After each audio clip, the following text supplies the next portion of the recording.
Hello, everyone. Welcome to Truth Proof. And how you doing, Les? I'm doing fine, Paul. Bit of a rubbish sleep last night, but there's a reason for that, which we'll go into a little bit later. Yeah, it's really good. For once, I think we're going to hear about a potential UFO sighting by none other than Les Drake. So Les is practically the guest tonight because he's going to be telling us a little bit about that. We've got some images to show you. We're not making no claims as to what they are. And another little bit of footage from Driffield. And yeah, it's been an eventful week as regards things that have been seen. And yeah, look forward to spending next hour with you guys. As always, thanks for support. We're heading towards 100 people in chat again. So it's great, Les. And yeah, great support. We always say every week, fantastic support from our regulars, and we'll welcome anybody from around the world to come onto the stream and just get out of it what they can. Absolutely. I will just do a little name check and we'll just get through a few of them. I know that. Tonya Morrison, Fraser Cookie, Martin Abbas. Let's have a look. Hezo. I saw Linny were in. Mia Girl. Let's have a look. I think I'm running out. Simon Riley, Daz. Alison's doing moderating. I don't know if Rivington Pike's in. Stephen Collin, 40 and 23. Moondog, Andy H. And good to see you, Andy. Beer Monster. I always like that name. Sober Carper. They don't really go together, do they? Beer Monster and Sober Carper. Or maybe they do after about 5 or 6 beers. And Jojo, let's have a look. And yeah, at last. Wow, at last, Les, you have seen something. Somebody says, I've read that one from Jojo. Thanks for that, Jojo.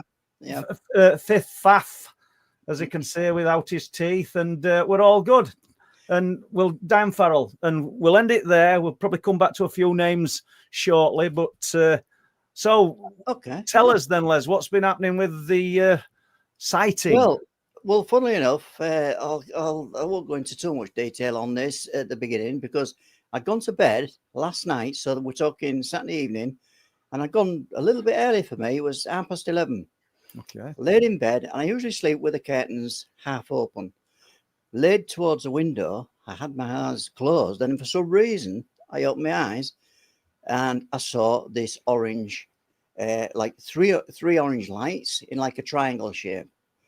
Had to know what distance they were away from the house. It's I didn't know that, and I thought it was a helicopter, as you think. But then it dawned on me there was no noise, and now helicopters at that time of night you can hear them coming like 3 miles away. Yeah. So that got me a little bit curious, and as I'm working that out in my brain, another light similarly came across with this one. Then another light, and there was coming across that seemed to pretty much a slow speed. And then I jumped. By that point, I jumped out of the bed, looked fully at the window, and there was 6 in my window frame. 6-foot window frame wide. Yeah. And I thought, oh my God, these were the words that everybody uses when they see things like that. Oh my God. Now, in my clamour to get out of the room pretty quick, to get downstairs to open the back door to get a camera on them, I'd fell over probably every little item on the floor that I had. I'd like to have seen that. Yeah, that would have been good. Yeah, you can imagine all that. You've done that, Paul. And then basically, my lad was just locking up for the night. I said, get your keys, bring your camera, UFOs outside. Now, by the time we had jumped outside, the number had jumped from 6 and obviously not as close as what there was originally from my viewpoint in the bedroom window. They'd gone down to 3, but we did get a video. All right, so, brilliant. But just before you play it, because I know everybody's going to want to look at this. We're going up in numbers. We've got 160 people here. What would you say then to anybody? First thing that comes into my mind, because I think you'll check this. Well, yeah. Were they Chinese lanterns? Well, I didn't think that at the time, but just to move on after the event, what I did go and do was go and check the prevailing wind, which was coming south-southwest. So, and these were traveling from the northwest. So really going in the opposite direction. So that to me didn't tell me Chinese lanterns. Well, you've ruled it out, Les. You've ruled it out. I think, And also the intensity of these lights in these craft or whatever it was. Well, there was no flickering lights as you'd see with a lit candles. You know, it's in a Chinese And, lantern. There was nothing like that. and you know, like you've just said, intensity, because when we see footage, they're not going to look intense, and that's not downplaying what you're saying, Les, because we've filmed stuff up on the cliff tops. Linny's webcam, dash cam, caught an explosion of light above my car, which we've got on film. But he said, and even though it looked spectacular, he said it just looked like sky had blown up orange, but the camera didn't show that. So that's what I'm getting at, you know? Well, that's it. So what we saw with our own eyes, as you just illustrated, Paul, is not what the camera saw. What we saw was way more spectacular. So we'll get that footage on. And so bearing that in mind, folks, when you see this, the camera phone makes it look really tiny, and it doesn't do justice to the red intense colours. And questions, please, in capitals. Anything you want to ask about this or anything else? Oh, and just for the record, and now this is for people in the stream or come on the stream in the future, where I'm located is east of England in the UK, in Hull. So really the question goes out to anybody in the stream. Did anybody else see something similar last night before 11:30? Because there was coming from the northwest. And so obviously people probably the other side of the country, if they originated from there could be possible sightings from that area. And interestingly as well, last night, loads and loads of activity. There were a twin prop aircraft flying up and down, I believe police aircraft. I know where it came from, police aircraft. There was an helicopter up earlier in the night, and loads of activity on the cliff tops. You know, but that's nothing to do with this. But you know, there were a little bit of aerial activity. That's what I'm saying, but not to do with what you're looking at. But I just think it's worth noting. No, just to ask a question on that. Did that involve an individual doing something to themselves, Paul? I don't know, Les. I don't know. I don't know enough details about it to go into any detail. But it created enough fuss that there were a lot of concerned people up there. Let's just leave it at that. Okay, then. So not a lot of footage to see here. Down from 6 lights to 3 lights further afield, and this is basically what the camera saw. We see street lights, so we've got a reference point. So we have a reference point, and my lad took the footage reference point, and these lights were bigger to our eye than what the camera lens had portrayed on there. But they've gone into a fairly distant path now, and they've actually changed direction. So when they came off northwest across my bedroom window, they turned slightly to a southeast. Right. So just like a slight arc. Well, that end one, that one in lead looks like it's traveling considerably quicker. I don't know now. Oh my God. Probably my words in the background. Oh my God. Yeah. And that one's overtook, hasn't it? Slightly, you know. So over, yeah. So, but you know, Chinese lanterns, you could say, well, they would travel in a light wind like that, you know, which is probably what they do.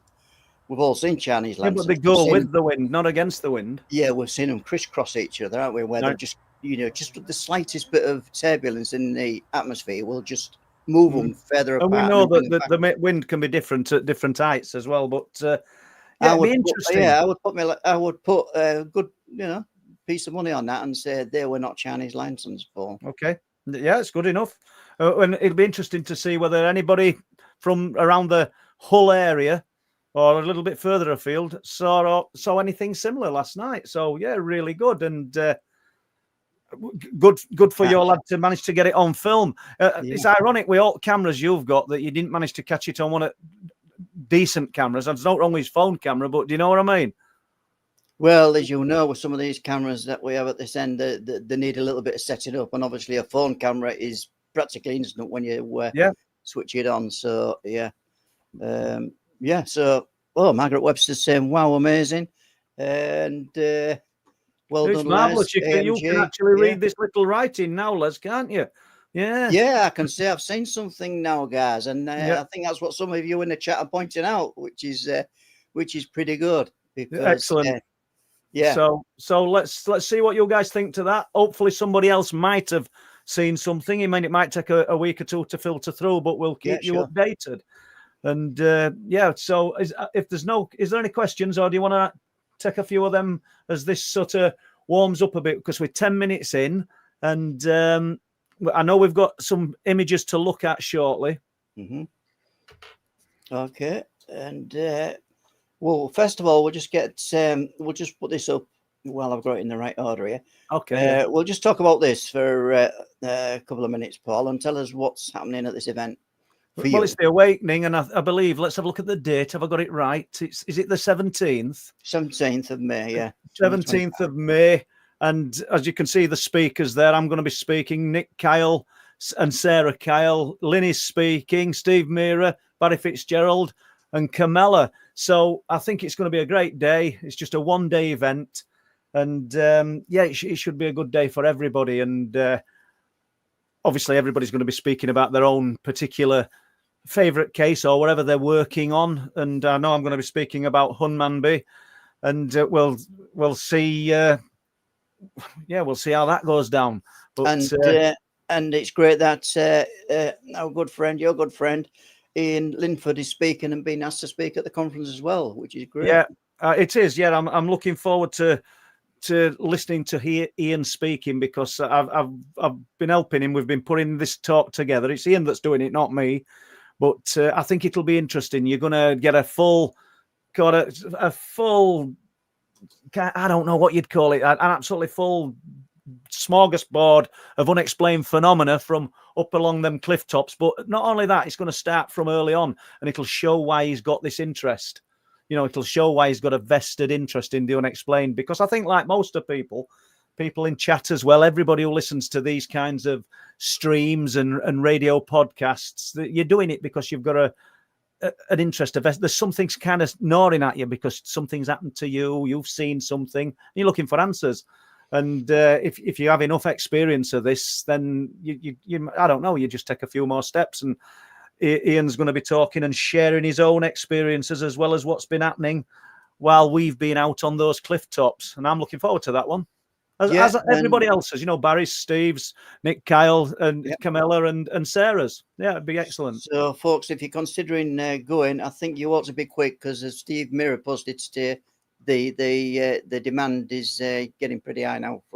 He's only got limited seating at this event as well. Has he? Okay. Yeah. So if you want to go, get your tickets now.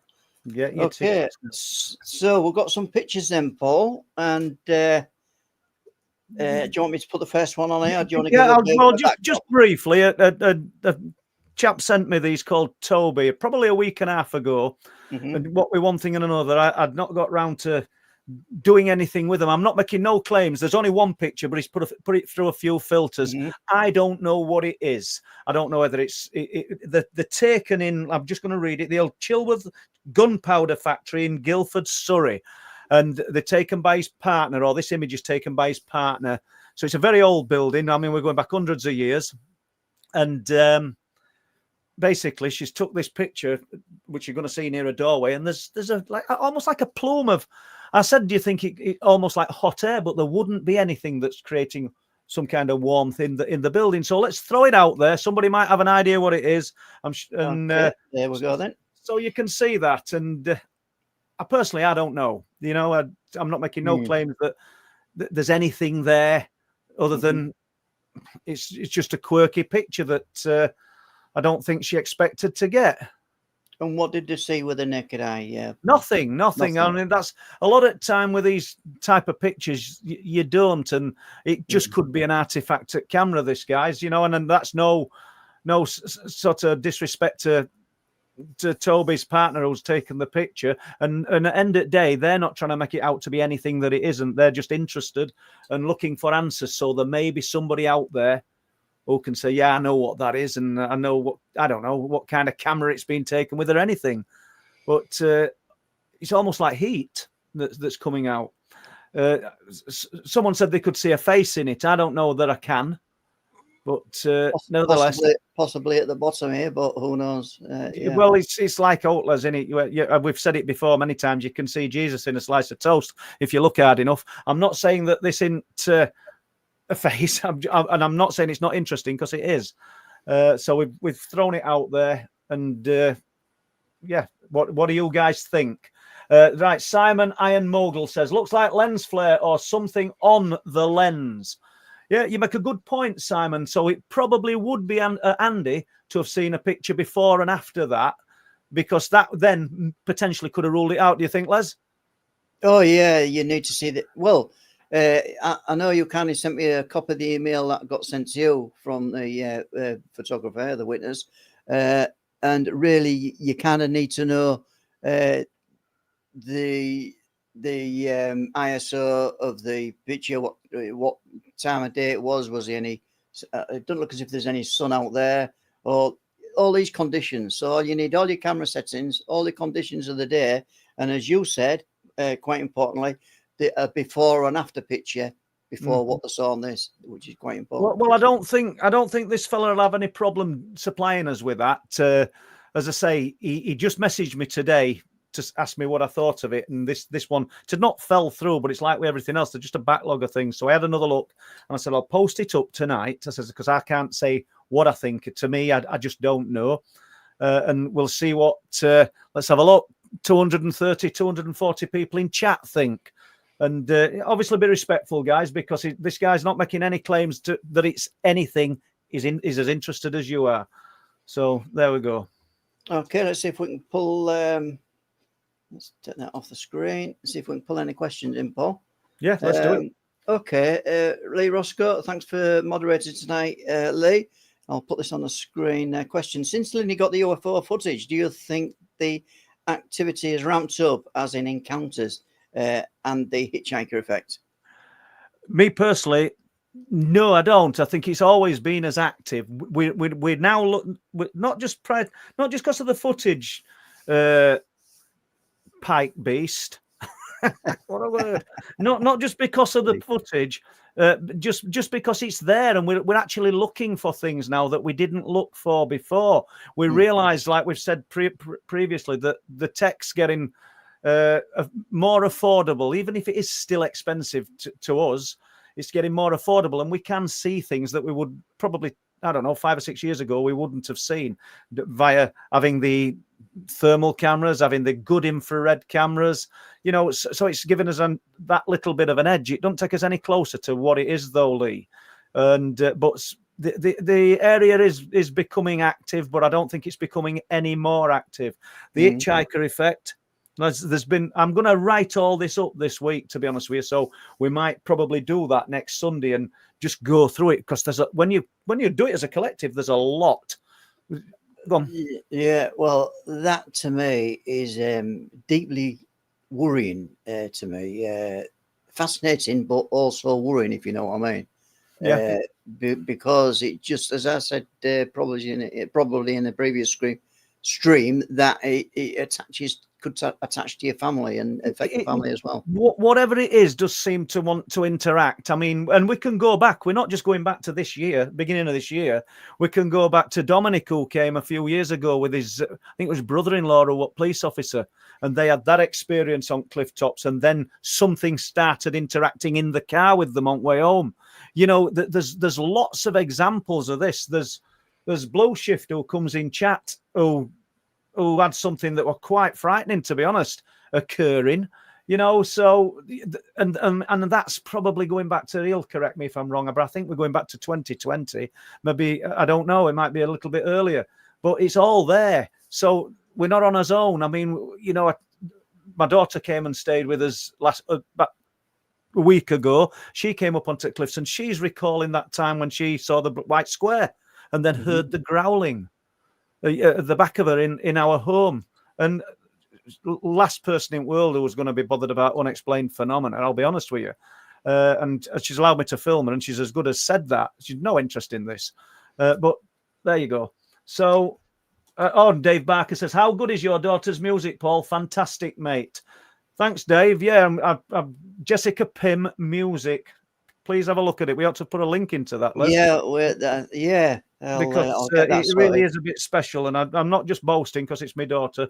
It's a bit. It really is good. But yeah, go on then, Les. Thanks, Dave. Okay, then let's have a look then. So, Bent Toast is saying, after watching many podcasts, this is normal. These aliens know you guys. It's the best way to get the message to many people. Well, you know, you're probably right, but and I do agree with you, but you'd think that they'd be thinking, well, there's got to be a lot more higher profile ways, people within the media, or we could get this message out, unless there's a certain narrative that they want to get out and in a certain way. I'd only said to Mark on the way home, as we were talking, I said, I said, this phenomena, this unknown other, I think it knows exactly what we're thinking. I think it's aware of everything. It always seems to be one step ahead anyway. And then you heard Mark on Thursday with his appalling audio. If you're listening to this, Mark, get it sorted. But you heard Mark on Thursday saying, some of the strange things that had happened in his home. And, and that were after being up there. So, yes, it is odd. Okay, so let's go back. Right, so Alien 99, are the sightings more prevalent in the summer months, in your opinion? Does it matter what time of year it is? I don't think it matters, Elian. I really don't. The sort of news archives that you look through, which I have done over years, kind of reveals that June is an active month. But then when you get to September, October, November, December, they seem active. I don't think there's a prime time. And, people, obviously, we spend a lot of time there in the night or around these areas in the night. So that's when we're seeing and experiencing things. But even then, there's reports coming out from the daytime. And I got an incredible big cat report from 2020. I really thank the person that gave me that report. About 2 days ago, and I've emailed them, and I'm hopefully going to speak as well, because I love to speak to these people, not just deal with emails.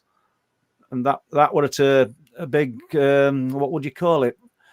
A big stately home. Would it be called a stately home? I don't want to set location, but it's in East Yorkshire. And somebody, just briefly, I'll just go into this one just briefly. Somebody taking their horses from the stables to the paddock encountered 2 very big sandy-coloured cats, and the cats had just stood looking at them. This lady thought, "Oh my God, oh no, I'm not doing this." Turned the horse around, took it back to the stable. And she said, and they turned and just disappeared into undergrowth. But she's adamant there were big cats, and that's very close to where I live. So that's interesting in itself. So there'll be a bit more info on that. I just need to know how far I can go with it, due to this person working at that property at the time.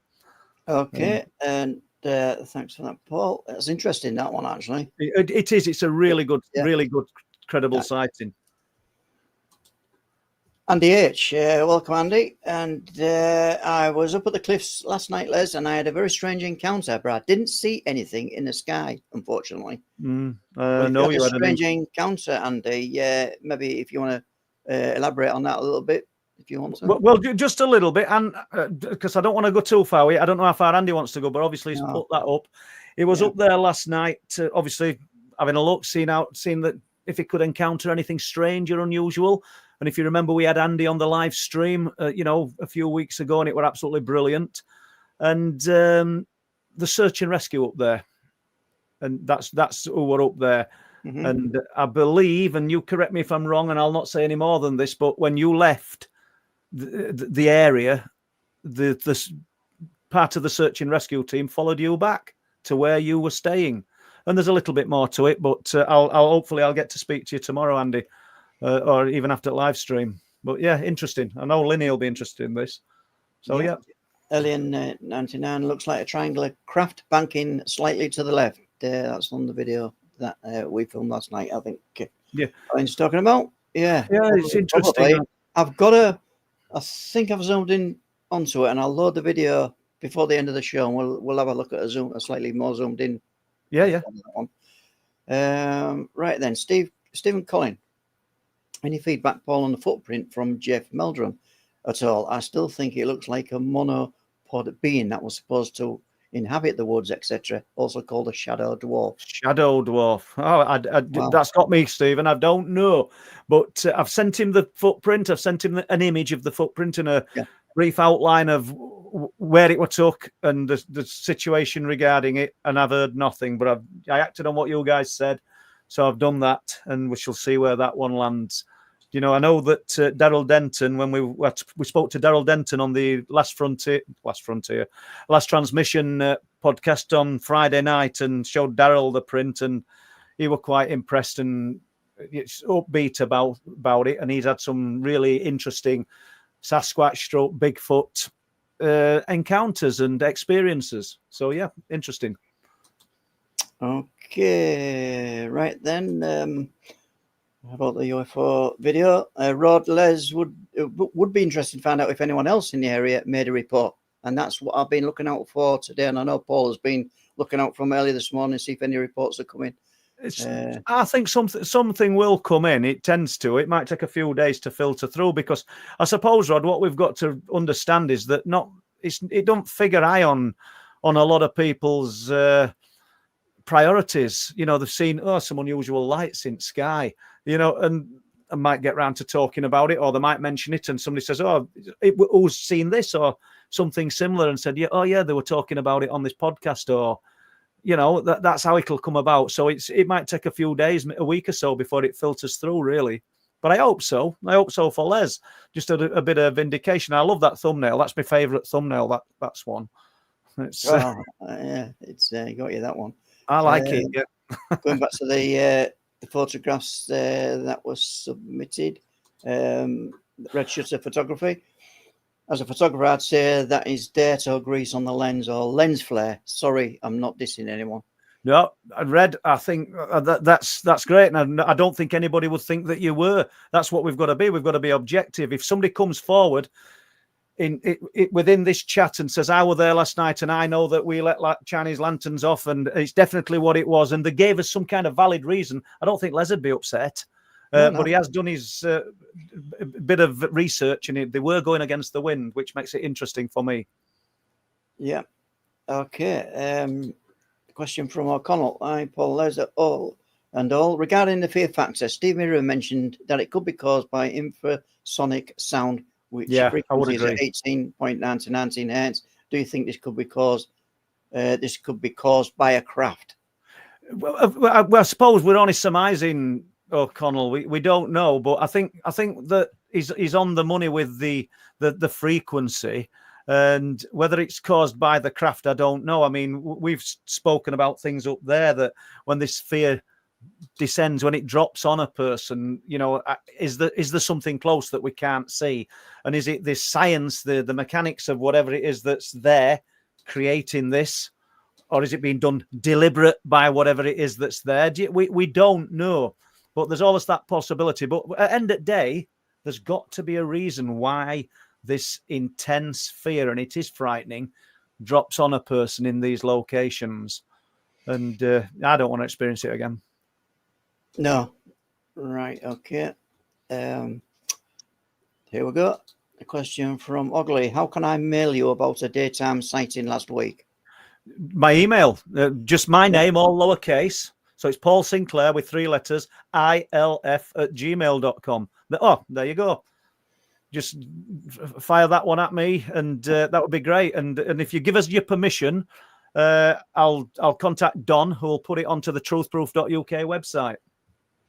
And I see Peter Leach is in the chat there, and I say that because I've talked about an interesting sighting, Peter, only a few days ago, or only yesterday, that you'll know all about. But there you go. Not so much a question this, Paul, but Carol points at it saying, Paul, I was in Warncliffe Woods yesterday building dens with the grandkids. Brilliant. Good to hear from you, Carol. And I hope you had a nice time with grandkids. It's you that's leaving all those Bigfoot tree structures then in Warncliffe Woods that people will be mistaking. But no, that's great and nice to hear from you. Brilliant. And let's have a look. We've got one from Tracy McKay. Mumbai. Has the alignment of the planets created any more sightings or clearer sightings? So, do you know what, Tracy? I don't know. I mean, we know we've had this alignment of the planets, but I don't know. People may think that, maybe think that things are going to sort of, I don't know, suddenly start happening in the world. But I know you're pretty tuned in, Tracy. And what do you think? You know, that'd be interesting to know. But it's possible, I suppose.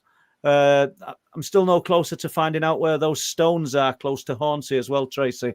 That you know what I'm on about. Right, okay. I still want to find out where they are. Tonya Morrison is saying you seriously need to protect yourselves and cleanse properly after. I agree. Yep, absolutely. Yep. Thank you, Tonya. Okay. And we do have a little bit more footage to play tonight, don't we, with time? Oh, yeah. Well, let's have a look. Where are we now? 30. Yeah, we'll play that one now, Paul. This has been sent in by Joe, and it was, and I think it's a son that filmed it on the 27th, which is Thursday. Filmed over Driffield, looking, I think, towards Huggett at about 9:15 p.m. And correct me if Joe's in chat. Correct me if I've got any of that wrong. And basically, it's just a moving orb of white light. There it is, look. See it? It's way too low and too big. Look. What is that? Look how low it is.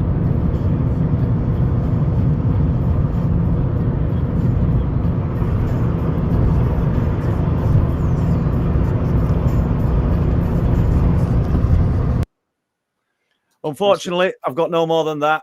Oh, yeah. We'll just rerun it without the audio. You're rerunning it. Okay. Yeah, just for people to see. I would have liked to. That's an interesting one, isn't it? It seems to be sort of like glued to the speed of the car. It does, but that could be just, I don't know. It just could be effects of it. I mean, it could. I'm not saying it's not a planet. Joe says it's not a planet, and I've only got Joe's word on it, and I've no reason to disbelieve her. But there you go. I'd have liked to have seen it disappear because apparently it just, when they looked back again, it had gone.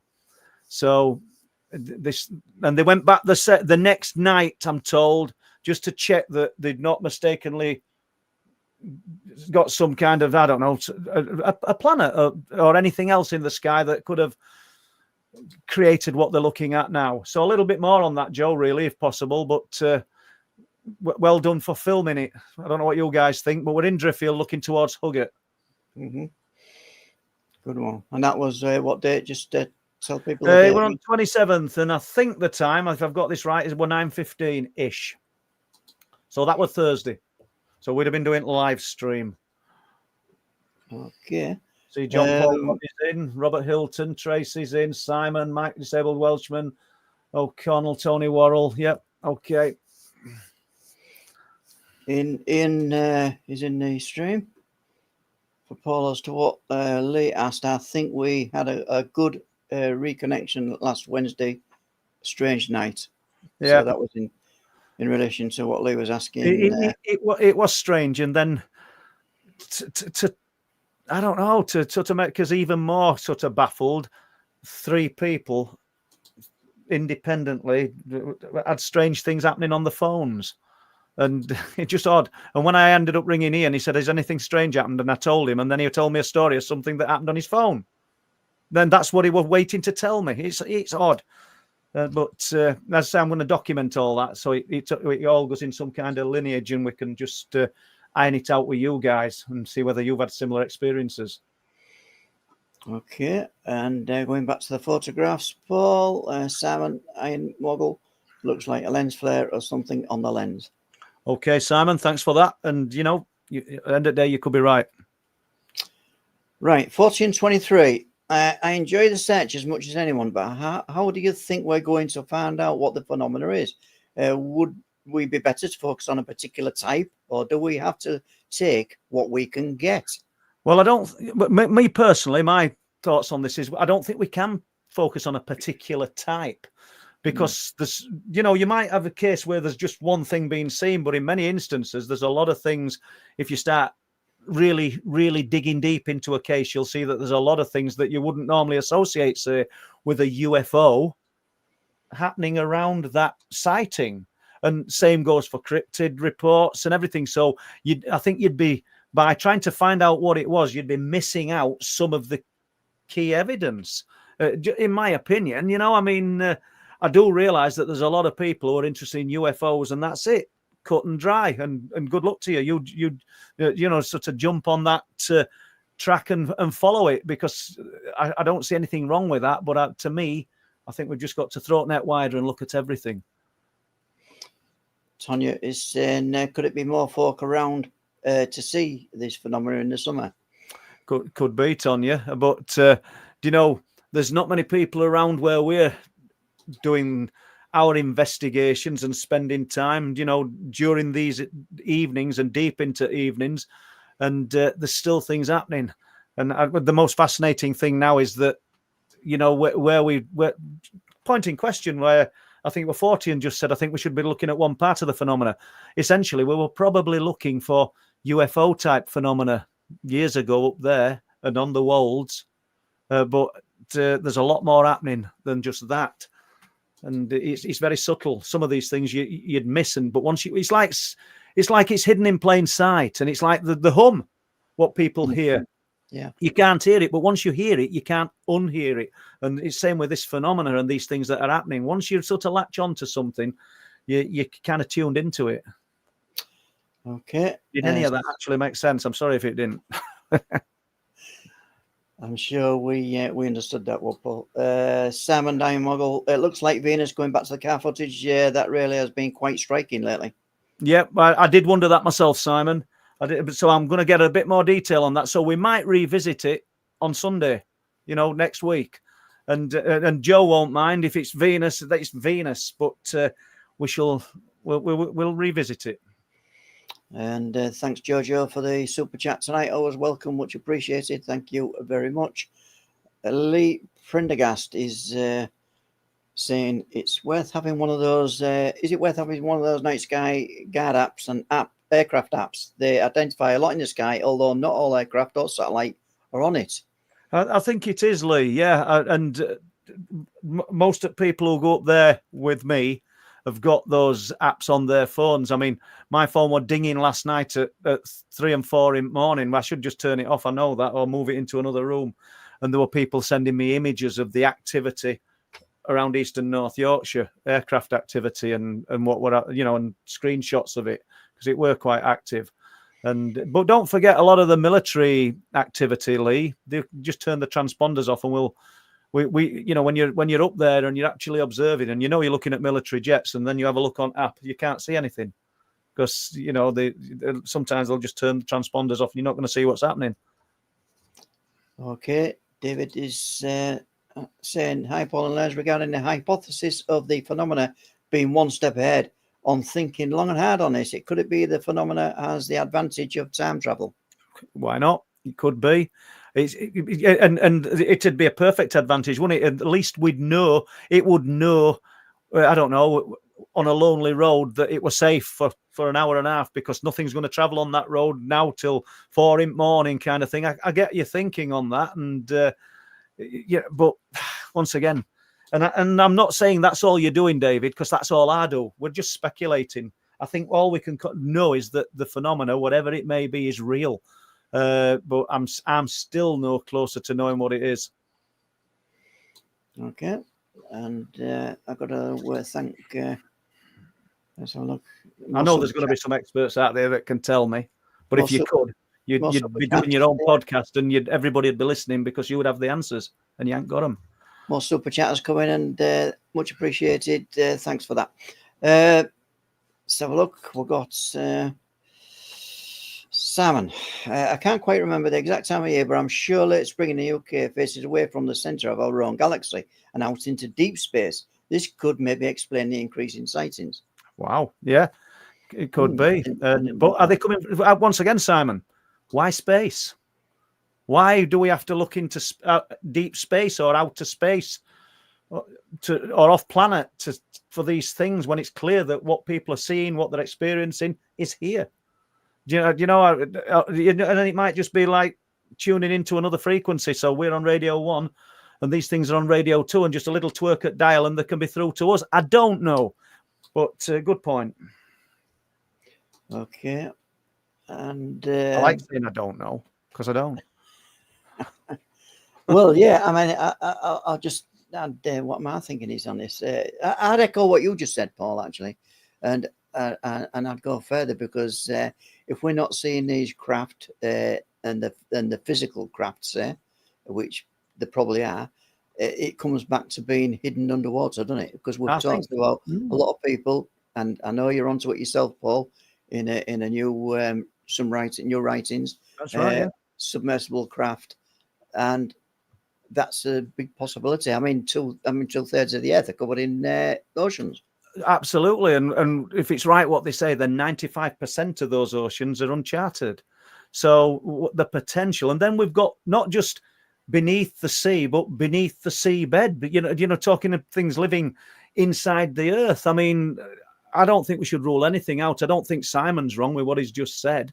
But I just don't know, and I think there's a lot of money and a lot of time invested in looking for life out there, when we've got a lot of credible witnesses who are saying there's life that's very different to human life and biological life as we know it here, because there's enough witness reports to say that they've seen and experienced it. And to add to that, you've got footage yourself of craft dipping into the North Sea, haven't you? You've got an absolutely brilliant piece of footage that lifts out of with Dave Barnes, police officer, when it lifted out of water at Filey. I didn't see that. Dave did. He pointed it out to me, and we've just got it hovering, and then it travels in about 90 seconds 6 miles and goes down into sea, and we've got that footage. I mean, if you could find it tonight, let's put it up. I don't know if you would, but I know it's a big ask, that, because but you asked me. You've said we've got it. Well, let's show him next Sunday. What we'll have to do, and it was been suggested before on other streams, is that we collect a lot of this footage so people can see it back to back and see, and they'll know. Okay, it's over a long time period, but they'll know how frequent these activities actually occur, won't they? Yeah, and please remember as well that when we go to these locations, when I go to these locations, with other people, the chances of seeing something and experiencing something are very slim. I don't think it'd be true unexplained phenomenon if every time you went, you saw and experienced something. A lot of this, what we're talking about tonight, is collective from other people that have been good enough to share their accounts. And this is the first time Les has ever said he's filmed anything, or his son filmed it, let alone seen anything, let alone filmed out in all the time I've known you. Well, I'll just add a little aside thingy to that, is that when I went outside and was clamoring to find the keys to get outside, and he got his phone, I was stark naked. Oh, lovely. Didn't think you were going to tell that. If any neighbours were out looking at that period, they'll have seen something really, really strange. Well, it would have been an unidentified object, really. But, we'll go down that way. Yeah, so there you go. Okay, then. I don't think did he? Hey, people, did he really need to put them images in our heads? I don't think he did he? No, I didn't really. But you're stuck with it now, guys. Sorry about that. I actually knew because he told me. But yeah, go on. Evelyn, do Paul and Les know anything about the Groggling Grange vampire in Cumbria? Has there been any leakage from the case legend into North Yorkshire? I don't even know. I don't, but it's fascinating. I mean, yeah. I don't know if you research this or you've got some knowledge of this. I mean, we'd love you to come on one Sunday, and even if you only wanted to share 15 minutes with us, I'm sure. Put your hands up if you'd be interested in that. I would. Yeah, I've got my hand up. Yeah, that's good. And a general call out, really. Yeah, Paul, as well. That case to me, it sounds more intriguing just from that one sentence than than a lot of things that I've read about. And if anybody's got any accounts out there that we either know of or we don't know of even, and you've got knowledge to talk about it, then if you want to come on the stream, as Paul said, come on. Absolutely, or new knowledge. You know what I mean? So some of these cases, I mean, it may be that there's something out there that's been talked about regularly, and you're sat on it thinking, I know a little bit about that, but I'm not saying. Share it with us.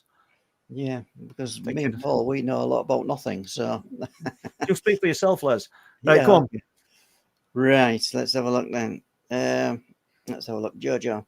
Paul, we went out to see it. It was brighter than any star planet low in the sky. Very odd. I think we're talking about the Venus. I know you did, Joe, and I really appreciate you sending us that. And obviously, it's Joe that sent that footage.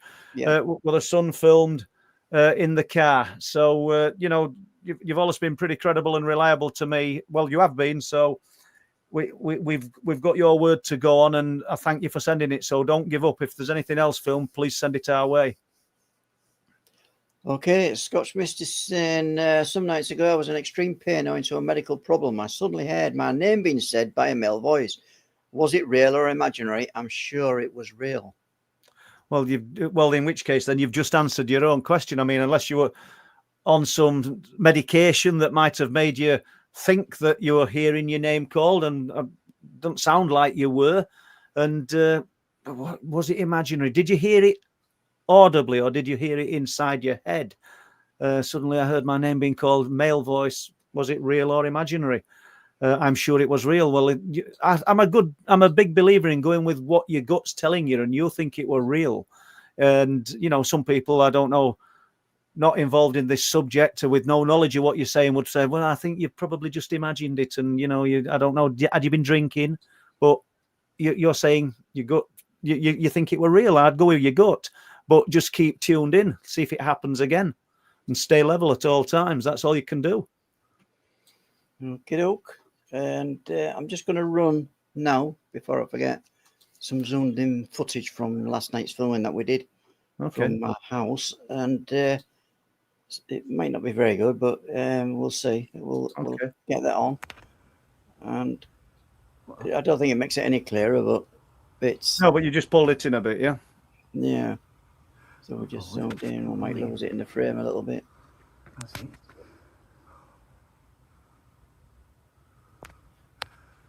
It's only three now. There's only three.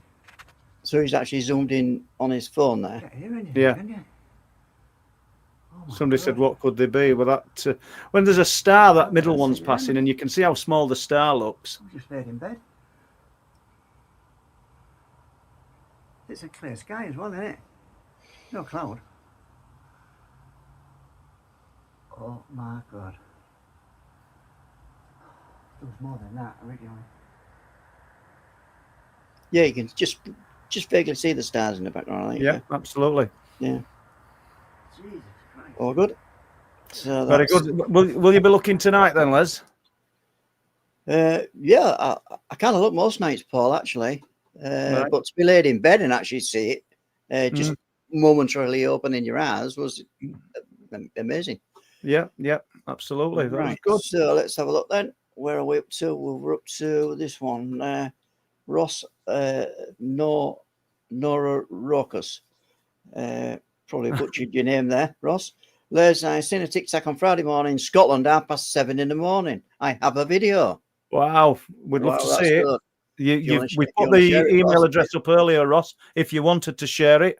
And we'd love to see that. And obviously, what it over water, you know, and yeah, it'd be great. I'd like to see that. Stephen Collin is saying, how the hell can the powers that be disprove footage like that? And well, kind of what you've been saying for many years, Paul. Well, I don't think the powers that be are after getting involved in anybody's footage, if I'm being truthful. You know, I really don't. And so, some of the footage that's put about and sort of goes viral on the internet, and I'm not just saying it, but I think we've obtained better footage up on those cliff tops. Mm-hmm. I'm pretty sure we have, and you know, proof will be in the pudding shortly, because there's quite a bit of it going to be shown in various places. Okay. Ian Linney's saying, Les, was it an egg in a bird's nest? I think I know what Ian Linney means. Yeah. Thanks for posting that, Ian. There's an in-joke there, which I don't know about. Thanks, Linney. I know all about it. I know. I saw it when he posted when it came up in chat, and it just made me smile. But yeah. We're all right on the then. same pages, Linney. So yeah, all we're good. Maverick 64.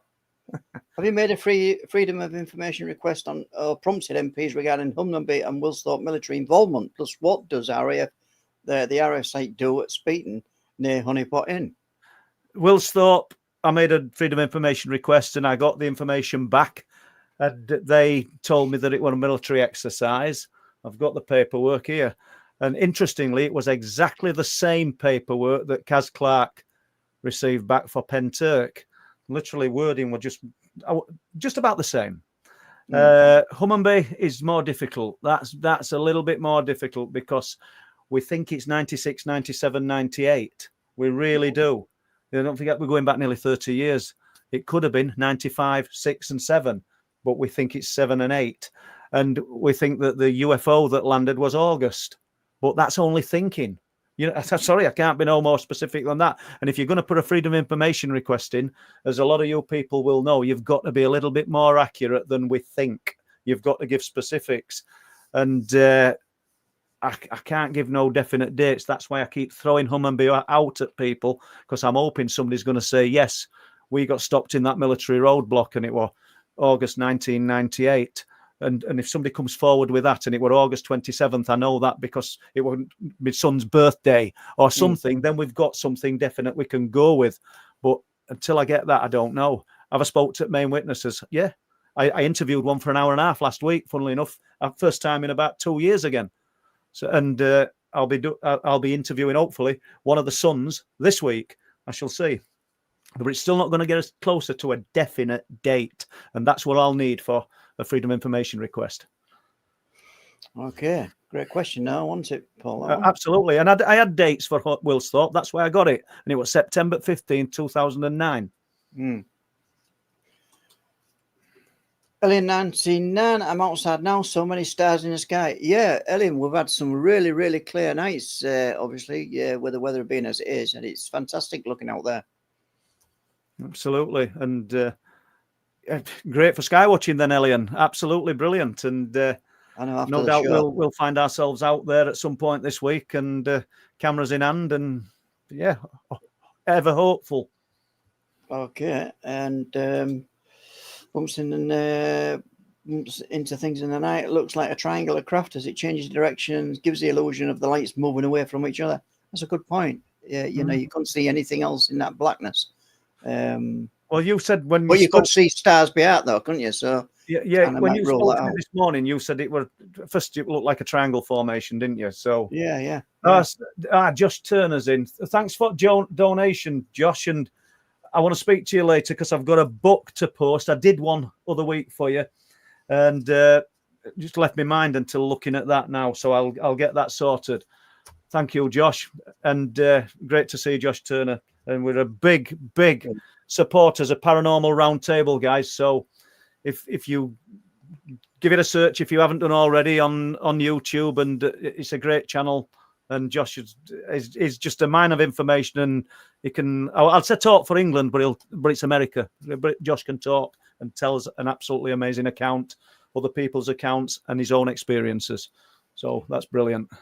Okay, and not so much a question, but it's definitely a new one to the stream. JD, welcome to the show. If it's your first time, JD, hi all. I'm fairly new to the channel. Fascinating events you are covering.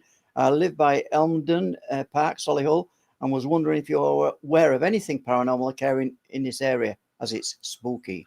I'm not, JD, but we can. I'll make a little note of it, and we can have a look. And it's quirky as well, JD, that you've just brought that up, and how strange coincidence is, because these things, you've just said it now, and either somebody's going to talk about it or somebody's going to come to us with a story that's very, very fitting for what you're asking. So yeah, let's just see if that happens. Okay, and deep is this one, David Barker. It can all be explained, and it all cannot be explained. That's the ultimate problem with this. It can all be explained, and it all cannot be. Yeah, you're spot on. It's the truth that leaves no proof, Dave, and you know that because where you live and where you lived previously, you've had brilliant sightings. Dave's a perfect pointing question when it comes to freedom of information requests. Dave had an incredible sighting just outside Flamborough, and he had the date, he had the police log, he had everything. So he armed me with all of that, and then I went and got all information, which were brilliant, and it were really good. Dave's were so accurate because Coast Guard had already ruled out, they'd already contacted. There were no military exercise that night. Everything that we needed to know about what Dave saw and experienced, pointing to the existence of a true unknown. It were a great sighting, and he's had another one at Speyton that we still really haven't done in any detail, Dave. I could do it coming and taking some daylight photographs at area to match with your phone footage so people know what they're looking at. Right, Dave, thank you. Yeah, thanks for that, Dave. Let's have a look.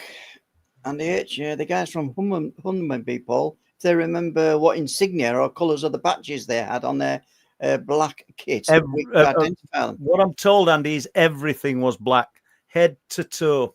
I mean, I was re-listening to footage that I got off Andrew, not Andy, who's talking now today, that when I filmed him. And they were black. They were dressed in black from head to toe, and they were really nasty. They were armed.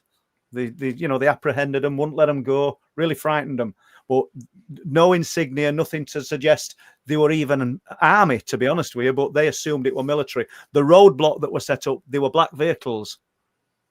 So remember, guys, anybody out there from immediate area, or even if you're military and you know something about it, we think it's 1998 and we think it's August. Okay, and I know you just talked about this, Paul, but I'll put Jude's question up. Any more updates on the footprint or the cast? No, Jude, I've done nothing more with it. People asked me, didn't they? Can I send it to Jeff Meldrum? I did that. I've heard nothing back. I weren't making any claims that we've got some kind of cryptid footprint or anything like that. Or just we've got the cast, we got the footprint, or I have. And sent him an image of it to get his views, and I've heard nothing.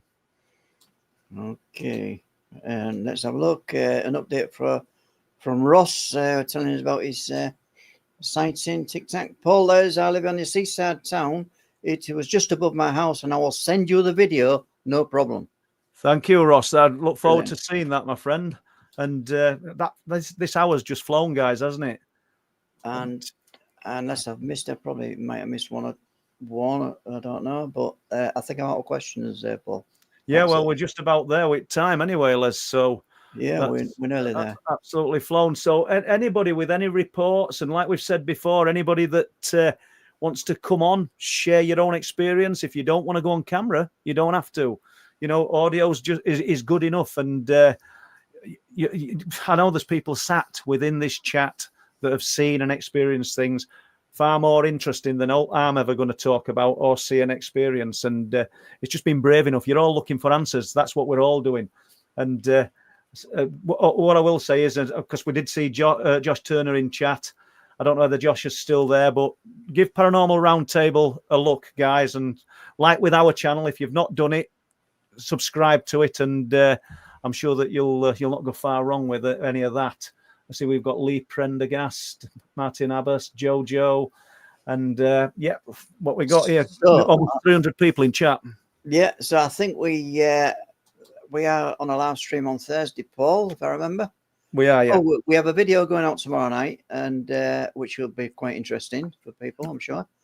And a live stream on Thursday, if we can just nail down that guest. It's easy. It's not as easy finding suitable guests, and some things. Sometimes it's as good to just sit and talk and kick around ideas and take questions and hear other people's thoughts on subjects unexplained. All being well, we will have a guest, but it's not as easy. You can throw all these invitations out to people, and they're just not forthcoming. So we will try. So going back to the stream we did with Dr. Martin Abbas, I'll just put this, what Lee's put up. Thank you, Lee. Dr. Martin Abbas, welcome the alien disclosure and disclosure.co.uk. Please fill it in. And this is the stratification tool. You've got about 20 seconds to tell people what this tool is all about, Paul. Well, we've done it before. It's basically just to collect other people, you guys. It's your reports of your own experiences. And there's a lot of detailed questions that we want filling in to see if we can see the patterns that are forming within an encounter, within an episode, some kind of strange episode of paranormal encounters. And as regards the books, truthproof.uk is the website for obtaining the paperback books, or if you want to look at the DVD Wolflands, it's available on Amazon Prime. So the books are available on Amazon Kindle.